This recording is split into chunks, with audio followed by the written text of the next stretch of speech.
Hello, ഇന്നത്തെ പരിപാടി ഒരു ചെറിയ ക്രാഫ്റ്റ് വർക്കാണ്. വലിയ അൽക്കൂലത്ത് സാധനങ്ങളൊന്നും ഇതിന് ആവശ്യമില്ല. അതാണ് ഇതിൻ്റെ മെയിൻ പാർട്ട്. ഉപയോഗശൂന്യമായിട്ടുള്ള ഏതെങ്കിലും ഒരു കാർഡ്ബോർഡ് പീസാണ് അത്യാവശ്യം കട്ടിയുള്ളതായ നല്ലത്. അതാണ് നമ്മളിവിടെ ബേസായിട്ട് എടുക്കുന്നത്. അതാകുമ്പോൾ നമുക്ക് പെട്ടെന്ന് കിട്ടുന്ന ഒരു ഐറ്റം ആണല്ലോ. അതൊന്ന് റൗണ്ടായിട്ട് കട്ട് ചെയ്തു. പിന്നെ അതിൽ ഞാൻ ചെയ്യാൻ പോകുന്ന ഒരു ആർട്ട് നിങ്ങൾ തമ്പനയിൽ കണ്ടിട്ടുണ്ടാവും. എംബ്രിയോ ആണ് ഞാൻ ചെയ്യുന്നത്, ഭ്രൂണം. അതിൻ്റെ ഒരു റഫ് ഇമേജ് വരച്ചെടുത്തു. പിന്നെ ഇത് വാൾപുട്ടിയാണ്. വാൾപുട്ടി അത്യാവശ്യം വെള്ളം ഒഴിച്ച് ഒരു ക്ലേ ആക്കി നമ്മൾ മിക്സ് ചെയ്തെടുക്കണം. കൺസിസ്റ്റൻസി പ്രത്യേകം ശ്രദ്ധിക്കണം. എൻ്റെ കൺസിസ്റ്റൻസി അത്ര ശരിയായിരുന്നില്ല, അതുകൊണ്ട് കുറച്ച് ലൂസായിരുന്നു. നല്ല പെർഫെക്റ്റ് ആയിട്ടുള്ള കൺസിസ്റ്റൻസിയിൽ കിട്ടിക്കഴിഞ്ഞാൽ നമുക്ക് വളരെ എളുപ്പത്തിൽ തന്നെ ചെയ്ത് തീർക്കാൻ പറ്റുന്നതേ ഉള്ളൂ. ഞാൻ ചെയ്തപ്പോൾ കുറച്ച് വെള്ളം കൂടിപ്പോയി. എത്ര പുട്ടി അതിലേക്ക് മിക്സ് ചെയ്തിട്ട് അത്ര റെഡി ആവുന്നുണ്ടായിരുന്നില്ല. പിന്നെ ഞാനത് വെച്ച് അഡ്ജസ്റ്റാണ് ചെയ്തത്. അതുകൊണ്ട് അത്ര സിമ്പിളായിട്ട് എനിക്ക് കിട്ടിയില്ല. ഞാൻ കുറച്ച് പണിപ്പെട്ടിട്ടാണ് ഞാൻ ഉദ്ദേശിച്ച ഷേപ്പിലേക്ക് അത് വന്നുകൊണ്ടിരുന്നത്. പിന്നെ തമ്മിൽ കണക്ട് ചെയ്യാനും അതൊന്ന് സ്മൂത്ത് ആക്കാനും നമ്മൾ ചെയ്യുന്നത് വെള്ളത്തിലൊന്ന് കൈ തൊട്ടിട്ട് അധികം വെള്ളം ആക്കാതെ ജസ്റ്റ് ഒന്ന് സ്മൂത്ത് ചെയ്ത് കൊടുത്തു കഴിഞ്ഞാൽ നല്ല ഫിനിഷായിട്ട് നമുക്ക് കിട്ടും. അപ്പോൾ നമ്മൾ ആ ഔട്ട്ലൈൻ ഇട്ട ഭാഗത്ത് ഞാൻ ഈ പുട്ടി ഫിക്സ് ചെയ്ത് കൊടുക്കുകയാണ്.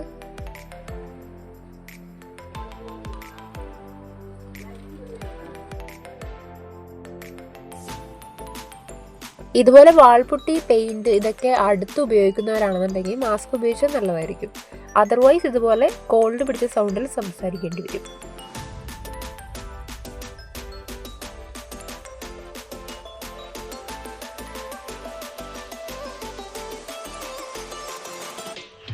ഈ ക്ലേ കർവ് ചെയ്യുന്ന ടൂൾസൊക്കെ ഉണ്ടെങ്കിൽ കുറച്ചും കൂടി എളുപ്പമായിട്ടും ഫിനിഷിംഗ് ആയിട്ടും കിട്ടും. എൻ്റെ അടുത്ത് ടൂൾസൊന്നും ഇല്ലാത്തതുകൊണ്ട് ഞാനൊരു പഴയ സ്പൂൺ ഉപയോഗിച്ചാണ് ചെയ്യുന്നത്. ഇത് വെച്ചും ചെയ്യാം, പക്ഷെ കുറച്ചും കൂടി പെർഫെക്ഷൻ ആവശ്യമുള്ളവർക്ക് നല്ല ടൂൾസ് ഉപയോഗിച്ചാൽ കുറച്ചുകൂടി നല്ലതായിരിക്കും.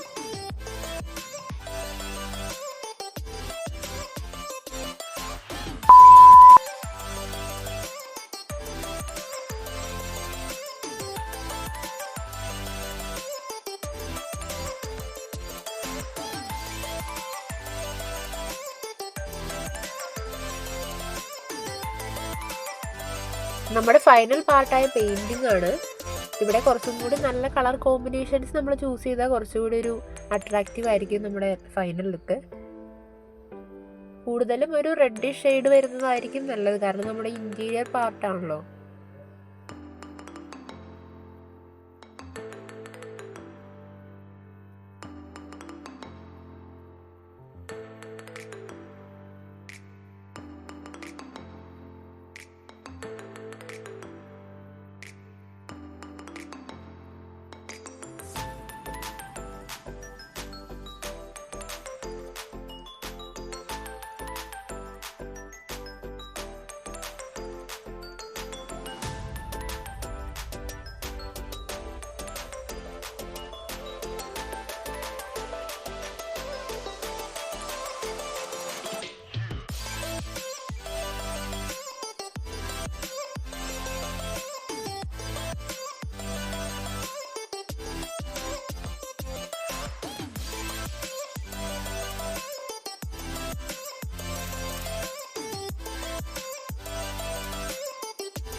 ആറ്റ് നോറ്റുണ്ടാ